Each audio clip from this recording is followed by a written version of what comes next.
vodka, and I think I can prove to your mind that I am an alcoholic.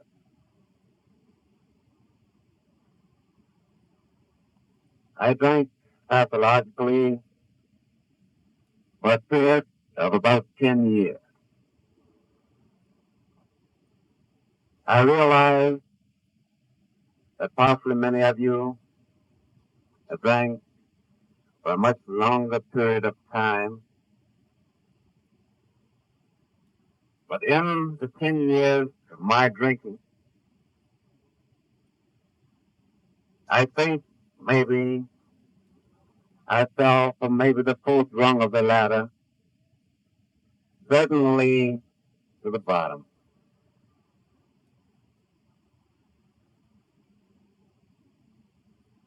Today, our theme is to try to convey to you what God means to us.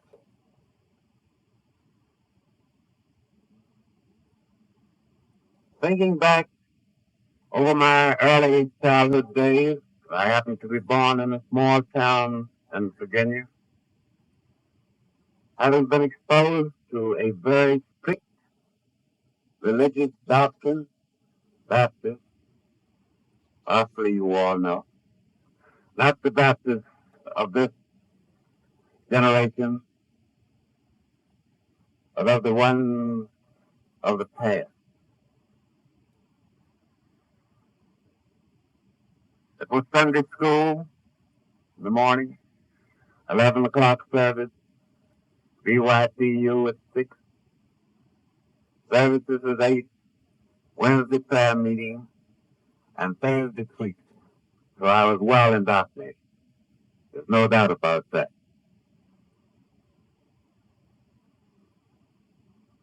All of that was apparently so well and so good until there came a time in my life that I was no longer able to accept the God of the good ministers of that day, the God of my mother, and also of my father. My mother being really a religious fanatic, in that she thought not only of her religion on Sundays, but apparently, as I can remember, during the whole of her waking hours.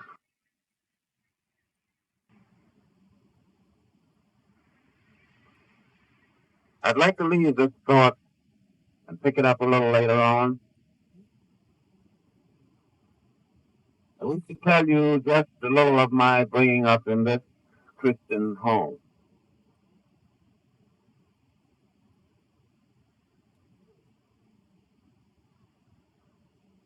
I remember at a very early age, the first year that I remember was the year of the first funeral. I remember turning to my mother and asking her, "Mother, will this man or will this woman go to heaven or will she go to hell?" It was a great concern of mine. Along with a great deal of the other effects of the neurosis that my mother carried, I mean, such things as lighting the summer storm. She would close us in a dark room, pull the blinds. I never remember my mother as a kid going to bed without first looking under the bed, although she'd been home all day. And I remember as a man, after having been exposed to the elements, the first time that I was in actually a bad electrical storm driving along the road. I remember further the teachings of my mother so far as womanhood was concerned. Still, they were all beautiful, and they were all right and just. But I'm afraid somewhere along the line, either I misinterpreted, or on the other hand, I attempted to carry out such strict rules that I became a lone ranger. Because certainly my relationship with the opposite sex was quite different from that of my associates. These are just some of the things that I remember from my childhood, some of the teachings, some of the fears that I was introduced to very early in life.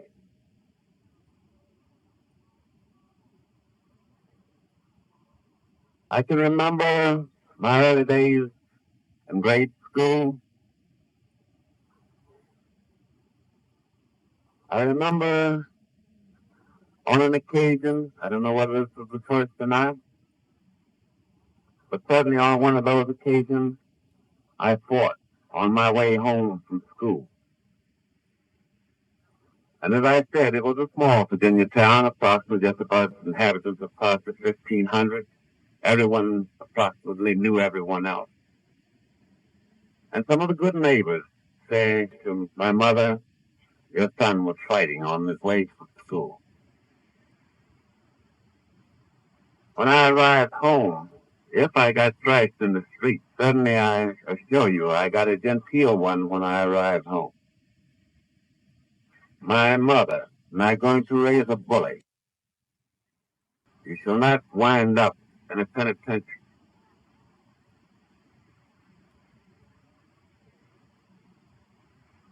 Looking back now on this thing, my mother fortunately is still living.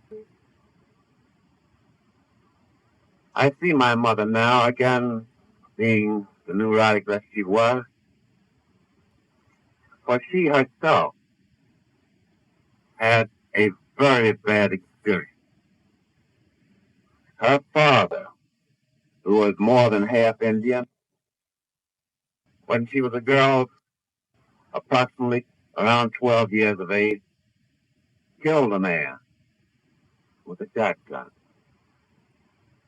The old man never served a day for it because they called it justifiable homicide.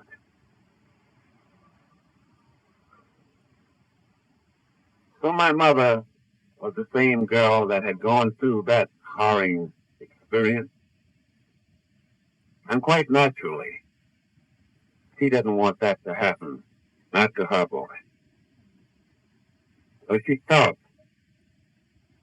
if she could break me from fighting, that maybe I would never become angry enough to kill an individual.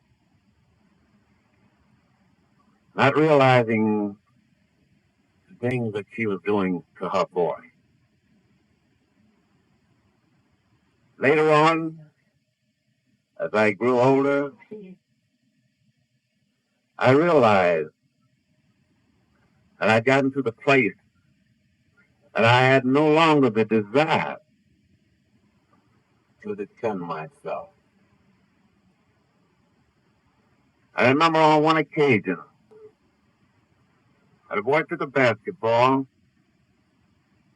because I had tripped him accidentally and threw it in my face, and I wouldn't fight.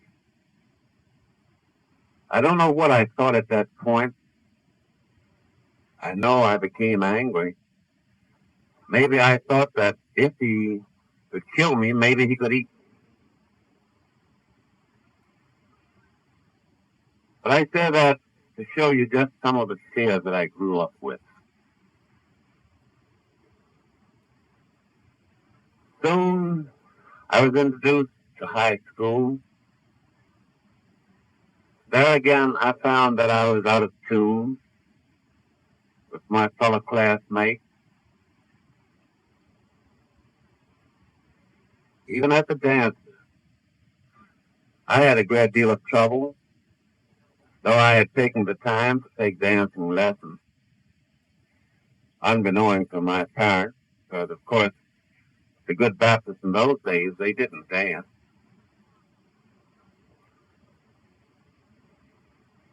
But I can remember at the time, many times at a dance that I would attempt, always, not sometimes, but always, to kill a certain number of dances.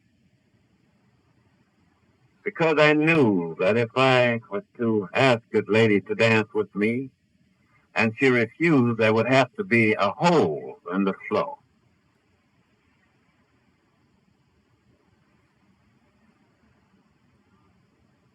I remember one of the incidents that happened in the swimming pool. At that time, we were swimming naked, and a boy made a remark. I walked on the pool, and today I can't swim. But somewhere along in my high school career, I started to take an account of myself, and I realized that I was off the beam in many ways. I played and participated in the field of athletics, that mostly against my mother's will because she was always of fear that football was a little too rough. Baseball was all right. The track was okay.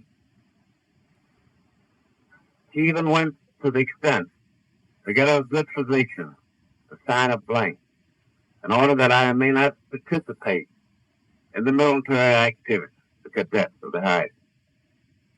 Because there again, she didn't want her boys to even think of becoming a soldier.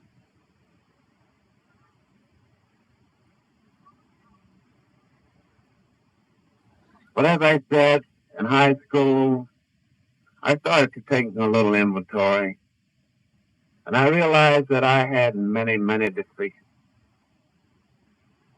But it dawned on me that regardless of all of the inhibitions and the inefficiencies that I may have possessed, that I had one tool by which I could compete, and that was my brain. I never had too much trouble in school, because I guess I've been blessed with the cause. I don't know what it is to cram. I've never known, even in college, what it was. It's been a continuously studying or a complete night, like many of my friends. They up all night, attempt to cram.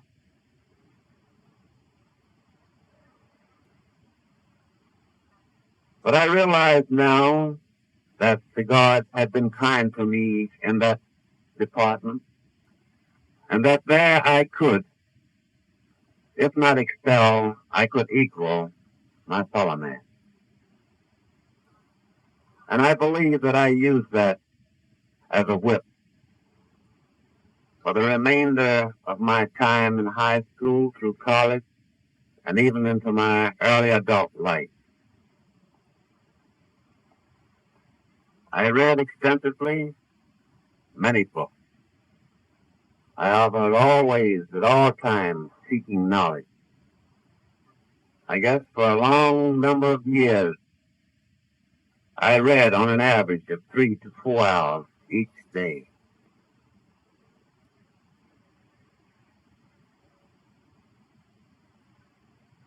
And thereby, I was fairly well informed.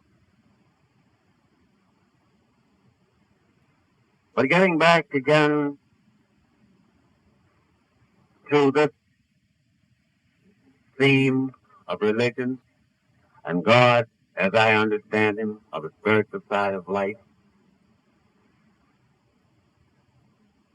I eventually finished school, went into practice, and everything apparently was going along okay.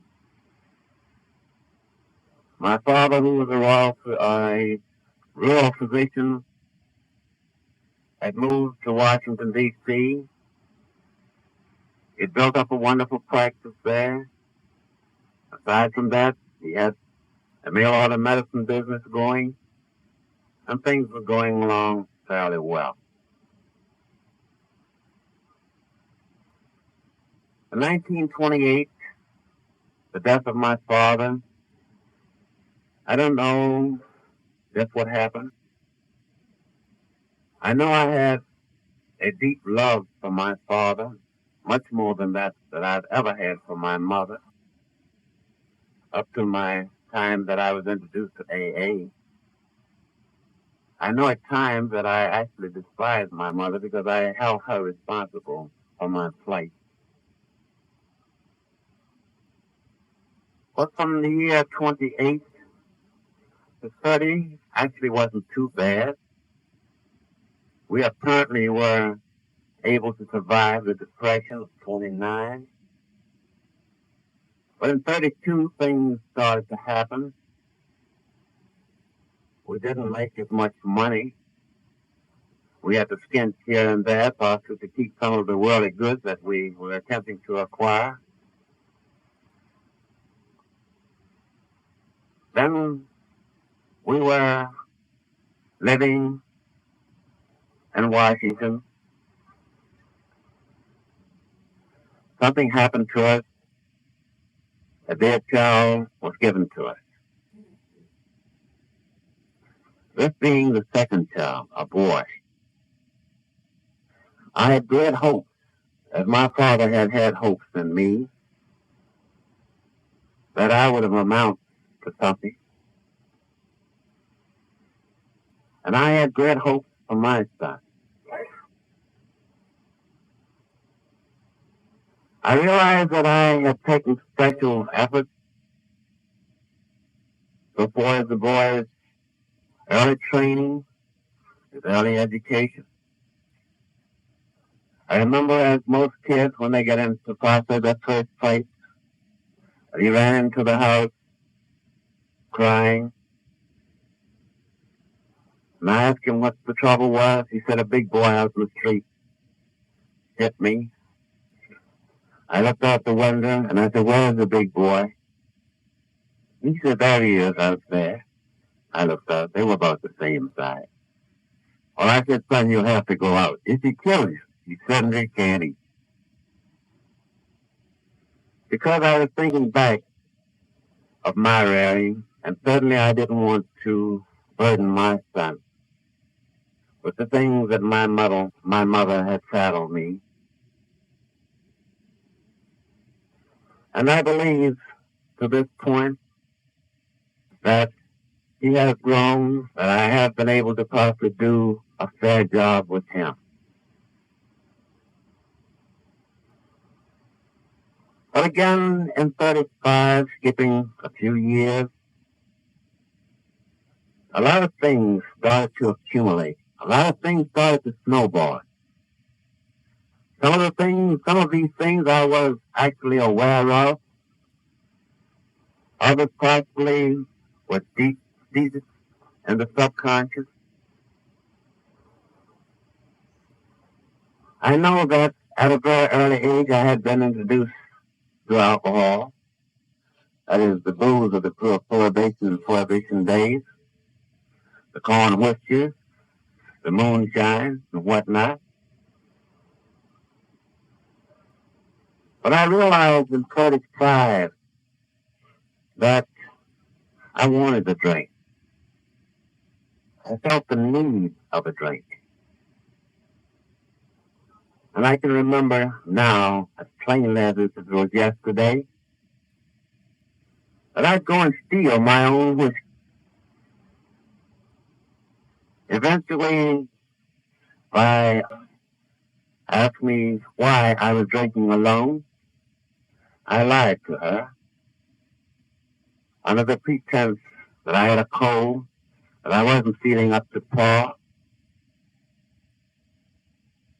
And the majority of you know the story from there on out. It certainly didn't stop there. I went on from that stage to the stage where I would bring my whiskey in the house, drink it, and hide the bottle. Then came the accumulation of bottles. I had to lie again. because they weren't mine. They belonged to my brother-in-law, who happened to be living with us. They were his thoughts. They weren't mine. I knew nothing about it.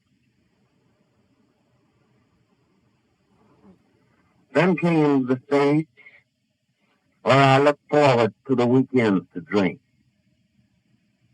It didn't interfere with my normal way of life. It didn't interfere with my family. It was my business. And if I chose to take a few drinks over the weekend, it was my business. But there again, it was just a matter of time. When the Saturday drinking and the Sunday drinking terminated into Monday drinking, then came the time that I had to have the morning drink.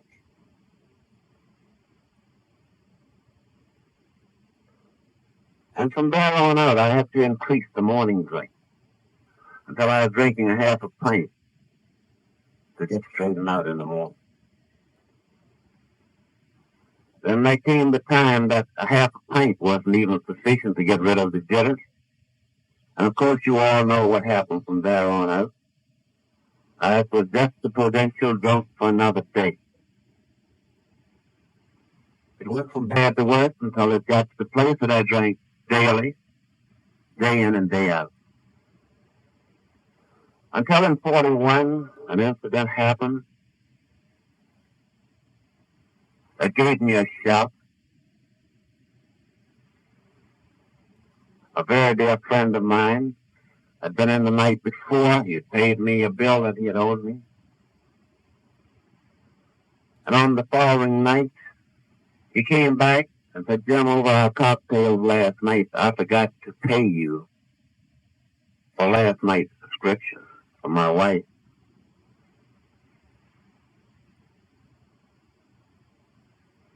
I said, "No," he said, "you don't owe me anything." He said, "Yes, you remember?" No, I didn't remember.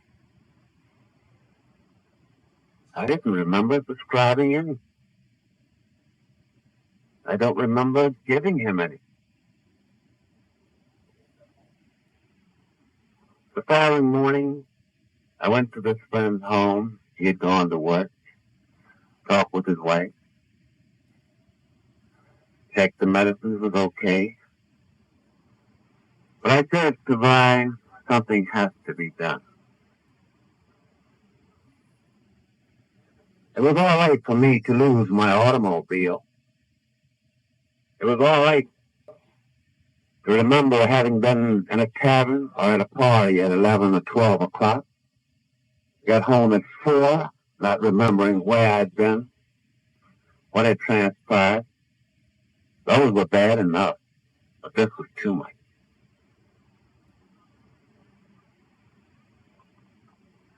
I knew then that I had to do something about my drink.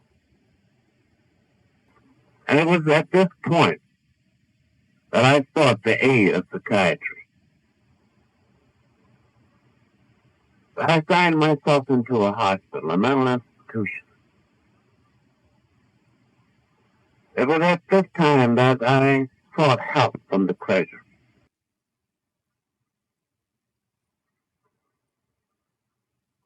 But none of them could give me the answer. The psychiatrist had told me that I was basically dishonest. That I may have known. I may not have been cognizant of it at the time. The treasurer told me that I was too far away from God. But they couldn't tell me how to find him.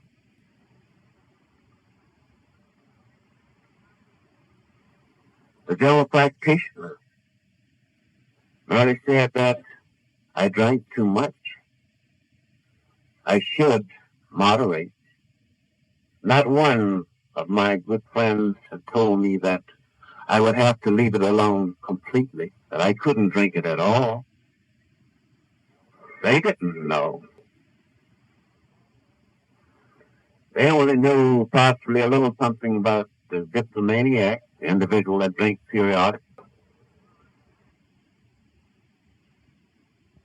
Up me over a binge.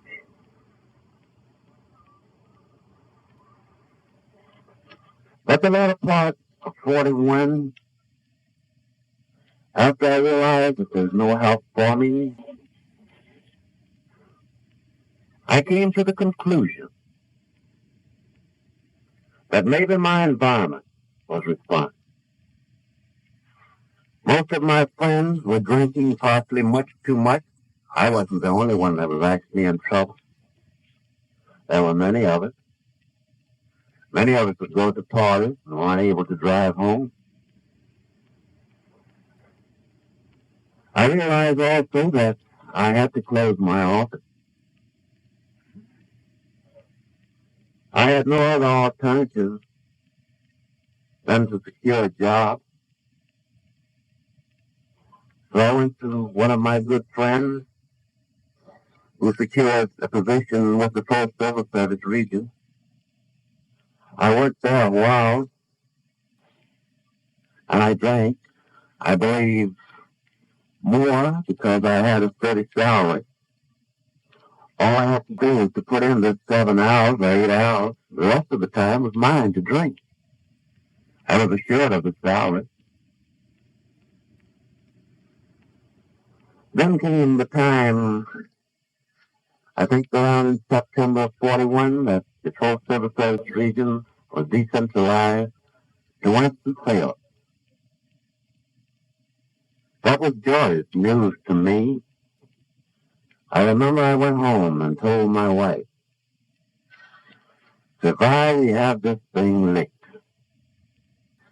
I'm going to Winston-Salem. Winston-Salem is a dry ship. I won't be able to secure with you there. I'm the drunk, and I'm sincere. I'm sincere. I had lived in a town where I could get whiskey after hours. I had known practically every bootlegger within 5 miles of my residence. I don't know why it didn't dawn on me that there'd be some bootlegging in North Carolina, but it didn't. I said, if I would have got this list, all there is to it, we'll make new friends. There will be a new environment, and I will be a different man. Because remorse at this point had just about beat me to death. Not only had I retrieved my friend, my home, the agony that I had brought upon my children, the mental agony that I had thrust upon my wife. Of course, at this point, she no longer would go out to social gatherings because I had went to her house, and you know what I mean, to all of her friends every time I got drunk. And if it wasn't that, I had to be called back to the car and beg someone to drive this drunk home. And when I got home, she can't lift me out of the car, and then Sunday morning, if it should happen to be Saturday night in front of the house, and a drunken stupor in the automobile. So long since I'd developed sense enough not to go anywhere with. But at this point in my drinking, she was my worst enemy, and not only would abuse her, but I would fight.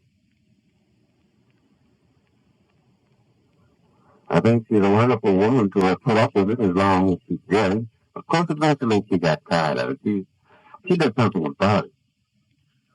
But she was long suffering anyhow. But we're going to Winston-Salem. Everything is going to be all right. We're going to start life anew. We're going to make these new friends.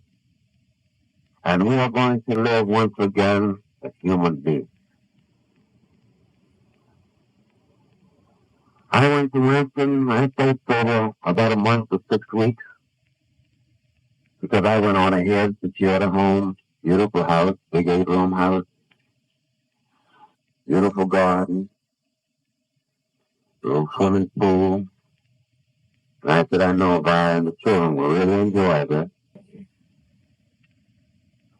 I couldn't do this thing whole hog. I refused to drink whiskey. But I did drink beer, plenty of it. But for some reason, I've never been able to drink enough beer to actually affect me too much. Well, after about 6 weeks, I wrote by and suggested that it was about time that she and the kids make some tracks further south. And it happened to be just around Christmas time. It never dawned on me that she needed some money, though I had mailed a little token possibly a couple of weeks prior to that. So I mailed her a lousy $12.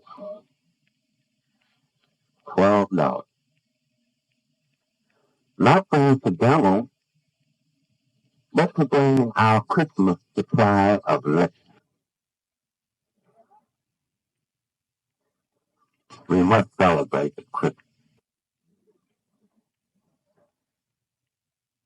So the good wife, instead of going to Winston-Salem, she wrote me a very beautiful letter stating that she had a job in Washington and that she thought for the time being that it was best that she remain there for the sake of the children and their school, and as much as they were familiar with the school system there and the district. And you can imagine what happened then. I drank for far less reason, but that, in my mind, was a genuine winery. And I drank more than I had ever consumed in Washington. It was there that I started to even hemorrhage. You know that I lost a great deal of time from work because of my drunken sprees. But I made some good friends there. I drank to the point in Winston-Salem that I was reinvestigated in the government said. But like an alkie, we're a true group of individuals. We know the right people, and we apparently do just the right things at the right time. You know that investigation came out? Just fine. A whole lot of people were made lies of that were telling the truth. Then eventually came the time that I could no longer stay in Winston. I had to come back to Washington. I transferred. My wife and I went back together. We're no more at this point paying notes on a few pieces of property. We're now reduced to a room and a kitchen. We cook in this room. We sleep in this room. We entertain in this room. We're reduced to that at this point. She's working two of our children, farmed out to her mothers in the country, and she's attempting to do something for the elder girl that is with her. Once again, we're going to make this thing together. And once again, I was a complete failure. It was at this point, in July of 44, that we finally decided, with the aid of the district attorney, or Commonwealth as you call it, that I should go and live with my mother, and that I should not molest my wife under any circumstances.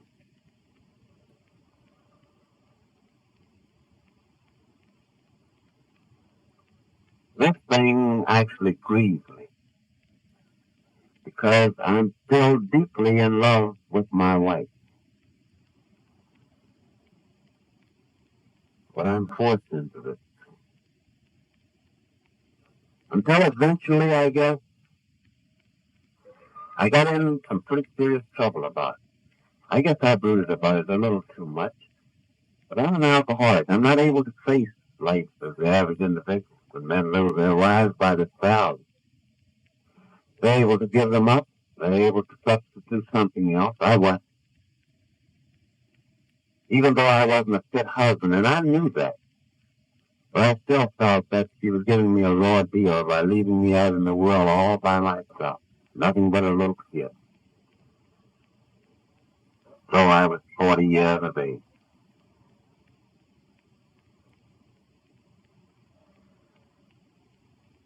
Somewhere in the month of November, I had a payday on the 23rd, the 25th of November being my birthday. Of course, I had to celebrate, and I couldn't go back to work the 24th, and I had to take off the 25th because that was my birthday and I had to celebrate. But this happened on the 24th. I don't know, again, how I arrived at this destination, whether it was by cab, whether I crawled, walked, or by streetcar. But I remember meeting my wife on the corner of 8th of L, just leaving this home, this room, this gas stove.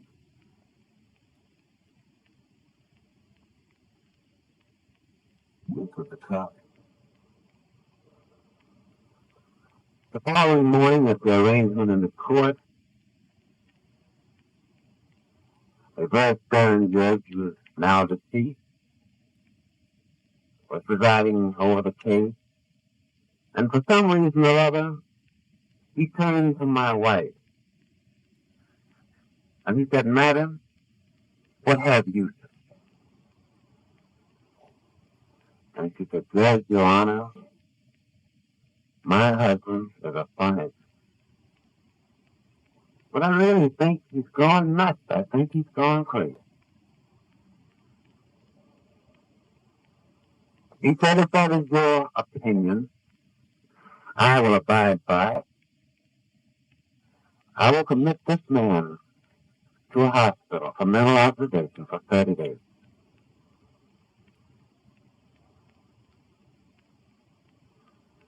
Instead of the hospital, I was thrown in the city jail, and I remained there. I think the closest thing that I saw to the psychiatrist was an intern that came and took a Wasserman test. Approximately on the 25th or 23rd, I believe, of December, I was brought back into court. My good wife had decided, through the efforts, I guess, of my mother and some of my relatives, she decided anyhow that she didn't want to prosecute me. So, of course, the case was now passed, and I was released. Again, I became a hero. My wife had did me this great favor. I felt once again that I should have to leave, and I did. They had the transportation going from the city of Washington to Seattle, Washington, and to Newport. What I decided that that was a long way from Washington, D.C., but at least if I couldn't do anything about my problem there, certainly I would be a long way from my people. Because at this stage, I believe that I had lost just about all of my faith. I just about reached the point of desperation where I actually just didn't give a darn about what happened to him. Death would have come in those days. I would have been glad. I didn't have the guts to take my own life.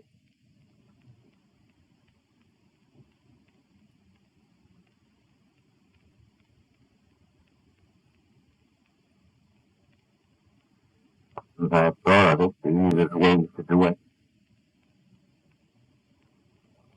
But to make a long story short, I went to Washington. I gradually worked my way back to a steel mill in Clarendon, Pennsylvania. An incident happened there in Clarendon that made me very ashamed of myself. And once again, I thought of my home and of my family. Even latter part of March to the 1st of April of this year, 1945, Easter came. And prior to Easter, I had made up my mind that I was going to send some money to my wife and an outfit for my baby daughter at Easter time. But there's one thing that I hadn't taken into account, that I had to pass the liquor store after I got my pay envelope before I reached the post office. Well, I never got that check. My daughter never got that either. But while ago after, I went, I made another couple of weeks, and then I came back home. And there's where I found my sponsor. Where I found a God that I can understand. In AA, I learned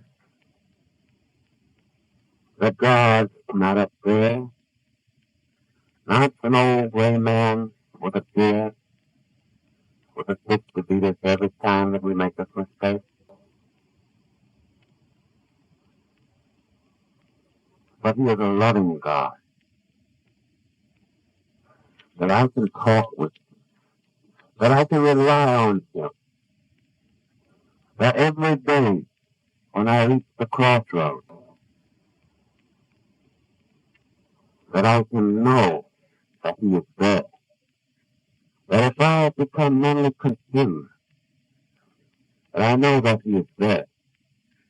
And I know that whatever my problem might be, that it can never be larger than the God that I understand.